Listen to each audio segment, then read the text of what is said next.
One of the most powerful tactics in chess is the fork. It's another way of describing a double attack where you are attacking two or more pieces at the same time with one piece. The most notorious of all forks are those done by the tricky knights. Let's take a look. In this position, white appears to be in serious trouble. White is down a significant amount of material, but the game isn't over yet. If white's knight could somehow attack the king and queen at the same time, the game would turn completely around. In this case, knight e7 check saves the game for white. It forks the king with check and attacks the queen. So once the king moves, white is able to win the queen. Let's take a look at another example.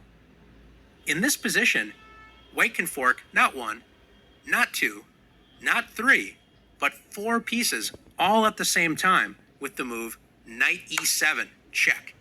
This move is known as a family fork because the knight forks the entire family of black pieces. Now that the king has escaped check, which piece should the knight capture? Capturing either of the rooks is fine, but the best move is to win the queen. So far, we've only looked at knight forks. They sure are fun, aren't they? Well, it turns out other pieces can deliver forks or double attacks as well.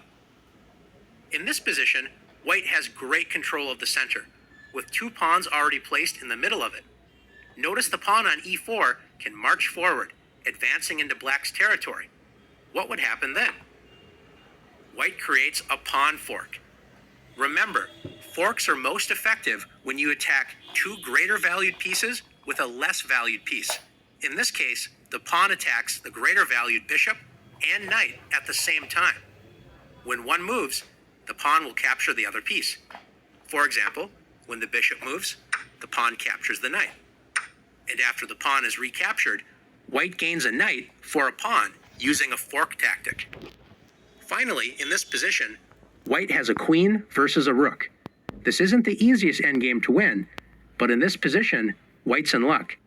White can win black's rook by using a fork. Can you see how white can check the black king and attack the unprotected rook at the same time? That's right.